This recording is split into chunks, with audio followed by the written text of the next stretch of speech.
Warning!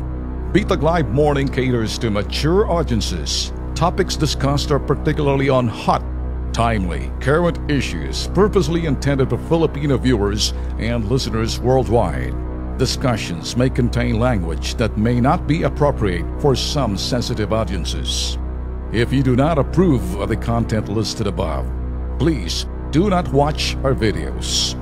If you wish to continue, we strongly advise that you proceed with caution. Viewer maturity is advised. Ngayon, may sasabihin din ho ako mga boss. Etong aking sasabihin ngayon mga boss, ito ay from the outside looking in. Alam niyo, pag sinabing outside looking in, yung mga outsider, labas ng bansa, UN, as well as the United States of America, they're looking. Doon ho sa looking at us sa bansa ho natin, hinggil dito sa drug war ni President Duterte.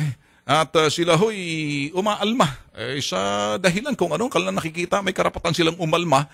Hindi mag-ingay kayo na mag-ingay hanggat gusto ninyo. Ang problema ho kasi the general public, hindi ho nakatingin ng diretso at ayaw makinig. Na-mute, ibig sabihin mute, nawala ng sound. Yung mga sound na mga nag-iingay sa labas ng bansa, outside looking in sa nakikita ho nila.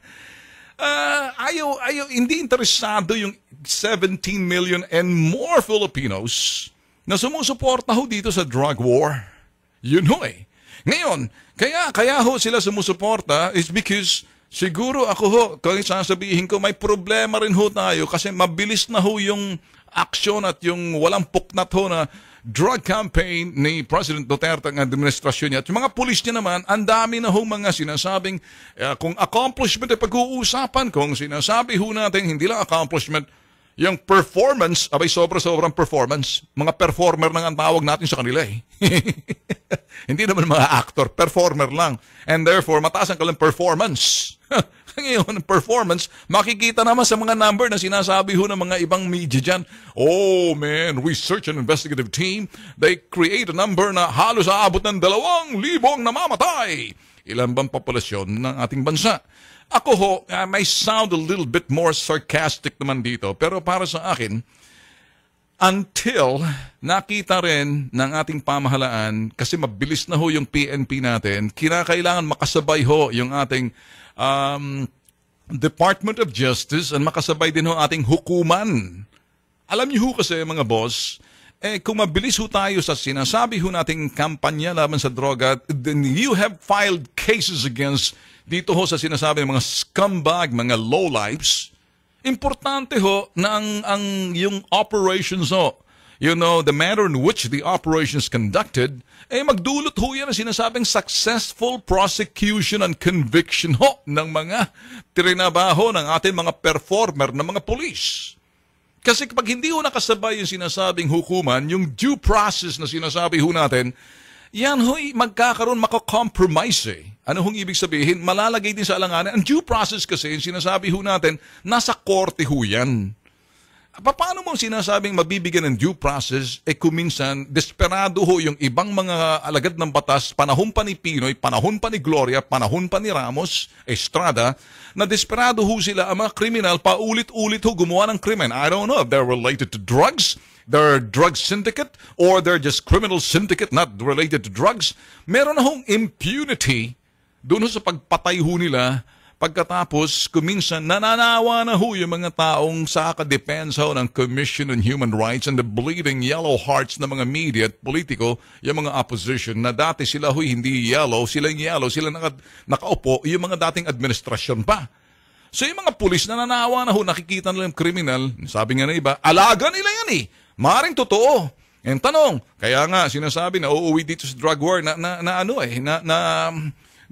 medyo nakukulayan ho na, sabi nga ho ng iba dyan, kasi karamihan dyan, puro sila nagpapatayan dyan eh. Yung iba naman dyan, talagang pinatay ng pulis yan. Yung iba naman dyan, buti nga dyan, yung iba, wala kaming pakialam, basta't importante, bumaba ang krimen. So, yun hong sinasabi ho nating ganyang klaseng pananaw, magdudulot ho ito ng problema sa bandang huli. And I'm not sounding the alarm like the alarmist na nagsasalitang iba dyan, yung mga observers, ang mga kritiko. Ako ho kasi, I would like to balance the situations because we can't make it doing two things at the same time. Either bibigyan mo ng prioridad yung sinasabing drug campaign and there will be casualties. And the manner in which these casualties, yung sinasabing operations ho natin, whether summary execution, sasabihin nila, or may problema sa police procedure, or merong mga turf war, nagpapatayin sila yung mga drugs dyan, or ginamit yung mga yan ng mga dapat ng police na pinapatay sila either which way, ang mga tao hindi interesado.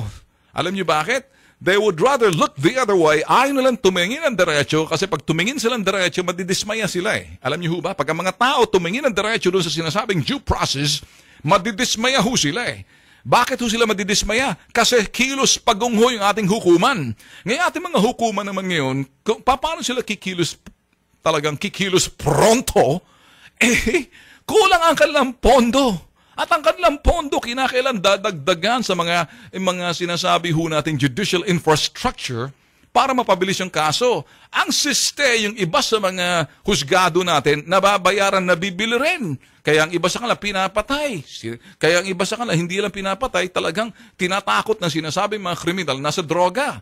Kaya yung iba, sinasabi ho, nababahiran tuloy pagkadismay ng mga tao, ganyan naman talaga eh. Wala naman nangyayari, mabagal ang hukuman natin. Ang hukuman naman sasabihin, ayusin nyo. Sasabihin na sa mga police, na kayo mga police work ninyo, do it right from the very beginning. Alam nyo bakit? Kasi pag tamang operations, ito ho sa standpoint ng hukuman ho to, analysis na ho itong sinasabi ho natin dito eh. Pag tama yung sinasabing police operational procedure, yun hong pagsampan nyo ng kaso, once sinampan nyo ng kaso, then you will have a successful prosecution. Magaling ho yung part ng prosecution kasi wala hong mintis. Tama lahat ng ginagawa. All the right moves needed para magkaroon ho ng successful prosecution. Doon pa lang ho sa investigation, doon pa lang ho sa building of cases, doon pa lang ho sa pieces of evidence, and so therefore successful prosecution leads to successful conviction. Pareho ho may defekto. Sa ehekutibo ho, yung mga pulis. Sa husgado ho, yung mga hukuman ho natin, ang babagal ho, parang kilos suso. Kaya yung tao nanawa sa kanilang mga nakikita, status quo. Kaya yung ibang mga tagalabas, outside looking in, they're not seeing this. Tayo ho, si Ben Tulfo, I'm seeing that there's an imbalance na dapat ho makita eh.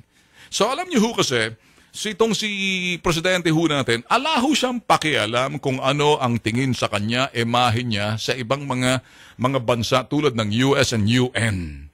Alam niyo ho kasi, hindi ho titigil itong presidente na to dahil sa kanya, kinakailan manalo tayo di sa droga na to, malalim na to eh. Na napabayaan ng mga nakarang administrasyon, epekto lang to, kaya ito, natatamasa natin. Ngayon, nakakascore na tayo, medyo nandyan yung momentum, all of a sudden, magkakaw-kiawa ng simbahang katoliko. Kakyaw-kiaw yung mga Commission on Human Rights.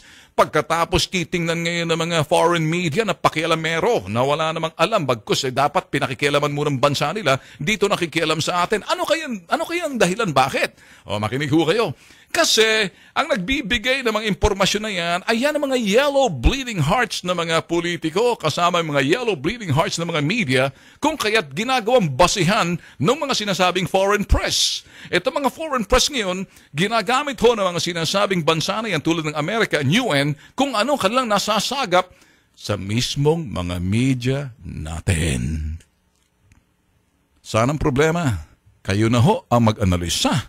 Ala na ho akong oras, 11:00 na. See you tomorrow!